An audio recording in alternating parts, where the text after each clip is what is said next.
This week's episode of The Owl House had so much going on between Luce getting into Belos' mind and Hunter learning the history of the Golden Guards that came before him. So let's not waste any time by me asking you to click that subscribe button because I'm sure you already are subscribed, right? This week's episode of The Owl House focused on Luce and Hunter getting sucked into the mindscape of Emperor Belos, similar to how Luce went into Willow's mindscape earlier in the show. This all happened because the Golden Guard had been lured into a trap by some mysterious rebels who I theorized to obviously be Rain and their crew. When Luce interrupts their spell, she gets sucked into Belos' mindscape with Hunter, but is surprised to find that the first area they are in is just a facade put forth to hide the real memories of Belos. In the first memory, Belos is seen wearing his trademark mask, a mask we now know he had as a sort of toy as a kid. Belos is traveling across the Boiling Isles, claiming to the witches that he can speak to the Titan, teaching them about the coven system he has created to protect people from wild magic. Here, he claims that wild magic killed his family, and Hunter clarifies that wild magic was just too powerful for witches to possess without any regulation,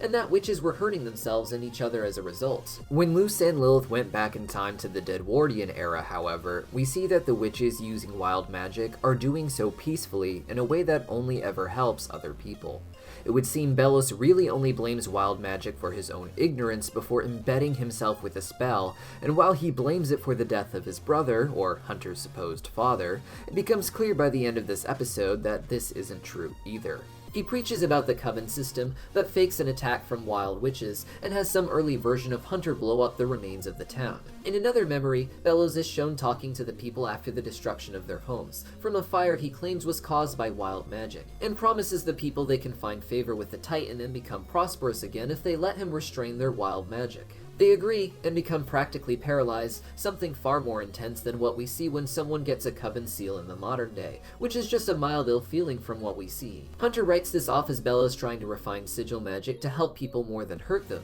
and in a way he isn't wrong, as the plan is to eventually get witches to feel as little side effects as possible from restrained magic, but that doesn't mean Belos isn't still doing all this for evil purposes. In another memory, we see the follow-up of Hunter's mission for the Palisman, but just before this we see Belos talking to an invisible entity only he can see, the Collector, who you may remember him trying to find an Elsewhere in Elsewith. This Collector is a childlike spirit who claims to be trapped beneath the bones of the Titan, and wants the Day of Unity because of how much fun he perceives the destruction being, and presumably because he will be free as well. Why Belos needed him or what his real plans are have yet to be revealed, but he mentioned them being betrayed and beguiled, with the Day of Unity being something of a chance for revenge. While we don't know how he was betrayed, the episode would eventually reveal that Hunter is just the latest in a line of many Grimwalkers who don't actually have a particular purpose in the Day of Unity, and instead are just meant to help Belos replace his brother, but as the Collector explains, Belos has ended up killing them all every time one of them betrays him. Hunter himself realizes that wild magic didn't kill his father at all, but Belos did, raising the question of why, and why wild magic would be blamed. I theorize that Philip's brother fell in love with a witch while in the Boiling Isles, and wanted to settle down with her there, something Philip Whittibane would have hated.